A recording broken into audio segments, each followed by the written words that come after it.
goes right after his opponent here. It was just such a simple, effective takedown, wasn't it? Almost effortless from the Brazilian. Nice. And he hit there, and it's all over. Yeah. When you talk about our bantamweight champion not having power in the hands, that's when he's going to step in and knock his opponent. This fight is brought to you by Naga World, the best integrated business, leisure and entertainment hub in Cambodia. Right now we're in Myanmar and this is a world title fight. Bibiano goes right after his opponent here, knee to the body. It's quick action. Bibiano already has Toru's back. He wriggles out of it. Yeah, Bibiano's wasting no time here. And Tony said that he was he didn't want to be labeled as a grappler here, but he needs to utilize that length that he has, his height and all that kind of stuff. He may have no choice the way Bibiano started this. That was a smashing overhand right that dropped Toru. And immediately Bibiano jumped right on top of him. Classic Bibiano. Got his guy against the cage, but Toru's working a good butterfly guard there. If the cage hadn't been in the way, he would have had a good sweep there possibly. We concentrate on Bibiano's jiu-jitsu skills, three-time world champion, but that was a strong right hand. It was sharp, it was quick, it was accurate. He was the dream bantamweight champion, he was the dream featherweight champion, and now he's the one bantamweight champion. The accolades just keep coming for this man. And his opponent, Tony Toru, must overcome a great deal to step into his shoes. Oh, looking for the leg lock. Toru's doing a good job. He did a good job with the butterfly guard earlier, stayed calm, reestablished his guard when he was in half guard. And he swiveled underneath Bibiano's legs there and immediately looked into some sort of, well, he's got an Achilles lock or working for one. Now he's starting to dive for the heel, but this is not a position that Bibiano is unfamiliar with, and he looks very calm and relaxed here. At the moment, he's just got to make sure that his body doesn't get twisted against the natural way that leg would move. That's the main focus. So you can see Tony trying to dig his elbow underneath that heel there, and what he's going to try to do is get his elbow right underneath the heel and then use that to lift and kind of rotate the heel while the toes are stuck in the armpit. The heel is exposed, the knee as well, potentially, the left knee there. But no great danger, I think. As you say, Bibiano's familiar with this. Bibiano's out now. Nice right hand as they stepped up as well. You've got to defend yourself at all times. That includes when you're getting up to your feet. Bibiano was the sharpest. I'd like to see Tony circle his back away from that cage so he has the space to back up when Bibiano shuts that distance down, uses height a little bit. Well, he looks so much taller, Rich, doesn't he, as well? He must have the big advantage in Rich. Flying knee, which landed on the forehead. But it's those kind of techniques that Tony does that's going to put him right in the danger zone. Oh, overhand right, brushed Toru's face. Nice head inside, leg dump there to half guard. And the thing I like about Bibi, the one thing I like about what he does here is as soon as he earns a technique, he's in half guard and he doesn't relax there. He immediately begins pressuring, looking either for the pass or to do damage right away. He's just not happy establishing a superior position in half guard. And what does he do? He peppers the guy with the punches and then moves immediately to the cross mount. Yeah, he is the busiest of fighters, that's certainly true. It's textbook MMA. Notice how Toru is pushing the head away so that he can get that knee to contact the head there. Earlier on, Bibi was just getting his head out of range, but now he's seeing his head. And that will be pretty brutal. A knowledgeable crowd here, by the way, in Yangon. They know exactly what's going on. Throughout the night, they've applauded the most subtle moves. Well, you can see him get really excited when those knees land to the head. That's something that they like to watch from the Letway sport. Yep.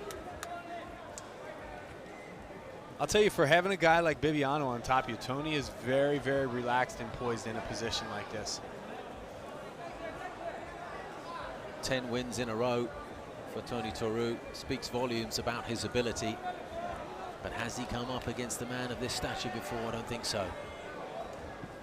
Yeah, you got to realize he's a fighter with a wealth of experience. He had 15 amateur fights.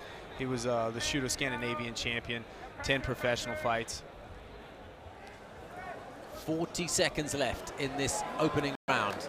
Bibi trying to work that left arm. See how he's just bending that away from his natural position. You see Tony waving there to his corner, checking in with him, saying, hey, I'm okay, guys, don't worry about it.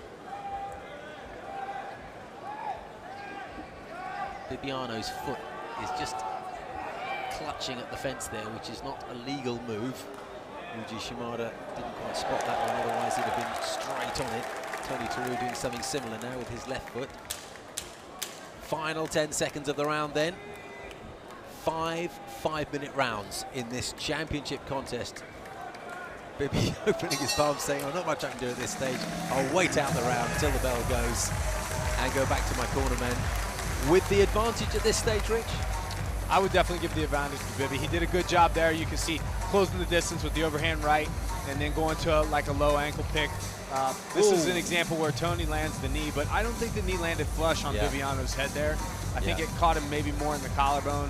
If it did, it didn't move him backwards. But here's another example. Bibi throwing the overhand right again, and then it leading right to head inside. Well, it ends up being head outside and earning the takedown. Round 2. I would like to see Tony use his height in this round, and I think he needs to if he actually wants to get ahead on the scorecards. Yeah, you figure it would be an essential tactic for him. Landed a good right hand there, just exhibiting exactly the kind of advantage that Rich is alluding to. And again there with the 1-2, it was the right hand that clipped Bibiano. The left hand just sort of getting that measurement and then pinpoint right hand. Bibi does such a good job of backing his opponent up to this cage. Taro has nowhere when Bibi closes the distance, and that wasn't a big close that time, but he just seemed to kind of accept that takedown. That was just such a simple, effective takedown, wasn't it? Almost effortless from the Brazilian. Yeah, you know, the fans, they see a takedown, but if you know the fight game, you can see Bibiano just systematically backing his opponent up until he gets close to that cage, and then he shoots the takedown. Step 1, step 2, step 3. That's what Bibiano's lived his entire life. Used to be a cleaner in a jiu-jitsu gym, and he would watch the fighters through a window. And he was invited in by the gym owner one day, and then started submitting people. Yuji just pulls that leg, Tony Teru's leg, off the cage, because again he was gripping it with his toes. That's not allowed. Bibi passes the guard here. He's just setting in cross mount, where Bibiano is most comfortable, on the floor, in the mutual clutches of his opponent.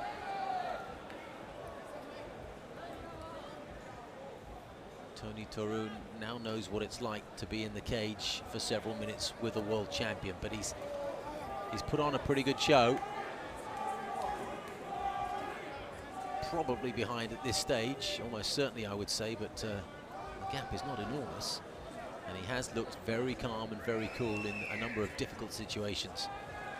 Yeah, Bibi was actually trying to bring his knee through there to possibly establish mount or something like that, and in doing so, Taro's ended up earning half guard, which is a slightly better position for him, but still with a guy like Bibiano on top of you, he just stays busy from the top, whether it's with punches or constantly improving his position. 5 rounds scheduled in this contest. We're approaching the halfway mark in the second round. The fight will be judged in its entirety, not round by round. 3 judges at cage side.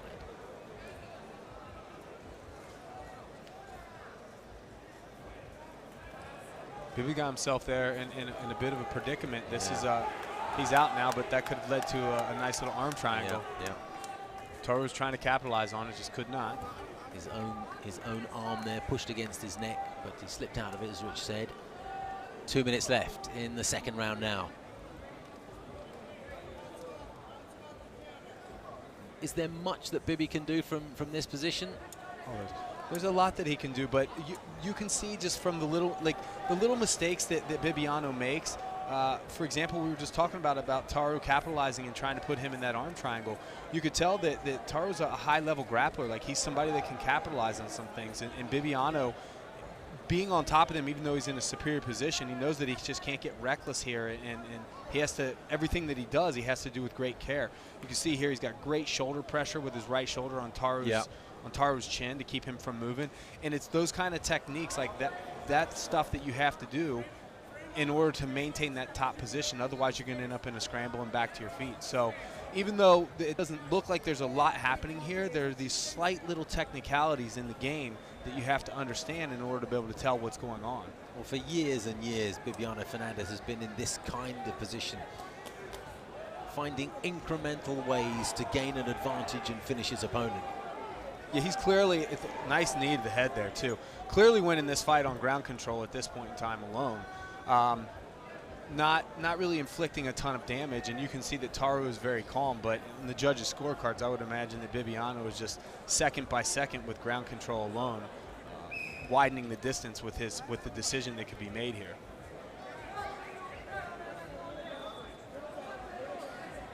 Quite often in this kind of position, a referee would stand the fighters up, but with Bibiano, you know that he could create so much that it would just be so unfair to take him out of this potential advantageous position. But with only 10 seconds left in, although clearly he's in the dominant position, in control, and this would be favorable in terms of the judges' scorecards. So 2 rounds down, 3 to go. Bibiano steps off his opponent. What do you make of Tony Taru so far, Rich? Well, I'll say this just based on what I've seen so far, and this was the takedown that I was talking about earlier in the cage. That was where Bibiano was systematically backing Taru up to the cage, and then used that to just push his opponent against the cage, basically shooting him for the double. And this is Bibiano just maintaining ground control, and that's pretty much been the story of the fight. I'm impressed with Taru as a fighter, though. He's maintained good poise on the ground, especially in bad positions. He's been able to capitalize on small mistakes by Bibiano, and he's forced Bibiano to maybe take a bit more of a conservative approach to this fight. He's just not going to get out there and get reckless with things. When you look at the end of that second round there, and although it doesn't look like there's a lot going on, like I said before, there's tiny little nuances that's going on in that round. There's actually a lot happening. Round 3. Well, in a regular one championship fight, this would be the final rounds, but we have potentially the championship rounds to contend with, rounds 4 and 5. Before we get there, this is round 3. Taru, the challenger, in the red trunks. Bibiano Fernandes, the champion, in the black trunks. Just like to see Taru work out that jab there, and not that pawing jab, but one that would actually make his opponent respect the jab. Strong of the shoulder, isn't he, Bibiano? Totally different body shape, these two. Well, that's what 8 centimeters of height will do. Taru long and lean, but Bibiano so strong, and he's fought at featherweight before. Remember, this is bantamweight. Seems very comfortable, very natural at this weight, though. Overhand right from Bibiano, just missed time, brings the knee up. Nice punch off the break. He swung for the fences there with the right hand. We haven't seen much in the way of punching power from Bibi in his one championship career so far, but he can hit, and he hit there, and it's all over. Yeah. Isn't the timing of that uncanny? Wow, Yuji Shimada stepped in, and again, perfect timing from the referee, because that was lights out from Bibiano Fernandes. When you talk about our bantamweight champion not having power in the hands, that's when he's going to step in and knock his opponent Well, he out. must have heard me and taken offense, and who can blame him? I'd like to see that one more time, and I think we're going to off the break here. You see a nice uppercut, and he just catches him with the right hand there. So it was right uppercut, little movement with the left that just brushed the head only, and it was the right hand that finished him off, flush on the jaw. Yes. Oh, wow, and he was backed up, and down he went, and he was not getting up after that. And to be fair, Bibi didn't follow up. He knew it was all over. Yuji really didn't have to do much. Bibiano Fernandes has retained his bantamweight championship, and if it was possible to position him any higher, he's just stepped up. Ladies and gentlemen, referee Yuji Shimada calls a halt to this bout at 1 minute 2 seconds of round number 3. For your winner, via knockout, and still the one bantamweight world champion, Bibiano Fernandes! So after winning the bantamweight title by unanimous decision and then defending it by unanimous decision, he has now won by a knockout. His last fight was a submission. He's just showing you I can finish fights in any number of ways.